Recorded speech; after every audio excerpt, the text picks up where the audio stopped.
Safety in other countries. Let's touch on this a little bit. So before I came down, of course, I'm doing all kinds of research and I'm reading, like how to stay safe and things you do, things you don't do. I mean, the typical stuff. Don't wear an excessive amount of jewelry. Don't look like you have a bunch of stuff worth taking. Don't be flashy with cash. Don't carry large amounts of cash. Pretty standard stuff. I mean, but thinking back, my goodness, you wouldn't want to do that where I'm from. I mean, you can, but you don't go into the wrong areas doing that. See, here's the thing that I've learned. The more impoverished an area is, the more likely you're going to encounter issues, because there's not a whole lot to go around. And if you come through and all they have to do is get rid of you and take your stuff and they can take care of themselves and their family, why wouldn't they? I mean, they're simply people trying to survive. But the more impoverished an area is, typically the more dangerous it's going to be. The other thing to look for is if they're street dogs. Are they happy? Or do they look scraggly, like they haven't eaten? The healthier the dogs, the healthier the community. Because the people are typically nicer, they have more food, they feed it to the dogs are happy. I've noticed that when you go to areas which are kind of rough, the animals in general look terrible. Like the domesticated animals, they don't look good. But safety, where are you safe? I'm not safe sitting here in this house. I mean, somebody might drive a car through it, or an asteroid might come from outer space. You never know. Safety is relative. Am I safe here? Of course. I don't have anything to worry about. Polite, courteous, respectful. I offer respect to everybody that I meet. I won't tolerate anything else in return. I don't have anything worth taking. I don't have a lot of money. I have virtually no belongings. Everything's sweet here.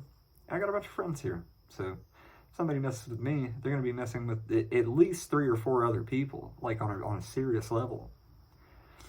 And they know the same thing. I've got their back in the same way. I had to the other night, and it's just something petty, so nothing serious, but my buddy had to jump out of the car because somebody rolled up. Something about a girl. You know how it goes.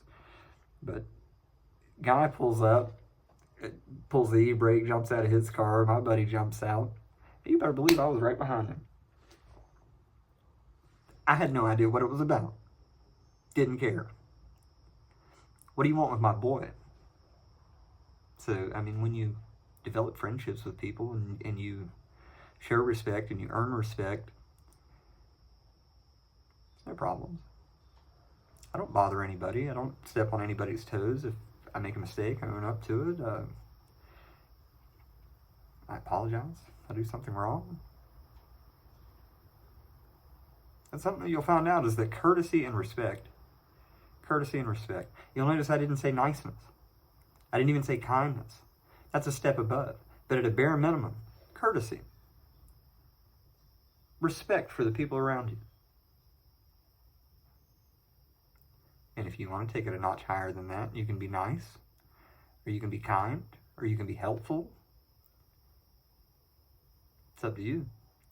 I'm not saying I'm always these things. There are very many people walking around in this world that have seen me act in ways that were not nice and not kind, not polite, and not courteous. I'm not saying you should always be polite, kind, and courteous. Sometimes situations arise where it is necessary to show your teeth a little bit.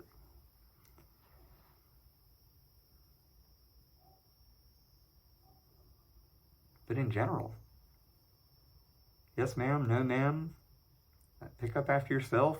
If you borrow something, return it better than how you found it. It's all the common sense stuff.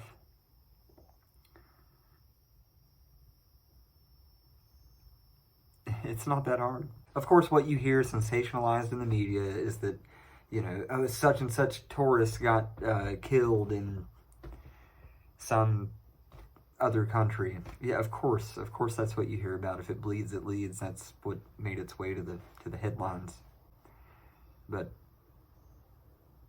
sometimes good people get caught up in bad situations, but in general, at least as far as I can tell, in what little investigation I've done into these people, is that they, rest in peace, but they were stupid.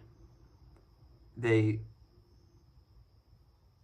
didn't listen to clear warnings from the locals, or they went into a dangerous area without having done the proper homework and did the wrong thing, or had the wrong kind of a look on their face. You have to do your due diligence.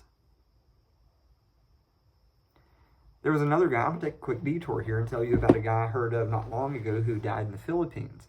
He was a guy in like his mid-20s, a YouTuber, I think from the United States. And what he did, he moved to the Philippines.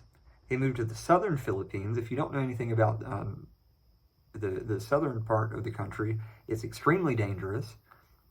There's a lot of like extreme, like it's really heavily populated by Muslims. And this is not Islamophobia. This is simply how it is down there. They are really, really brutal. They are really, really traditional, and they mean it.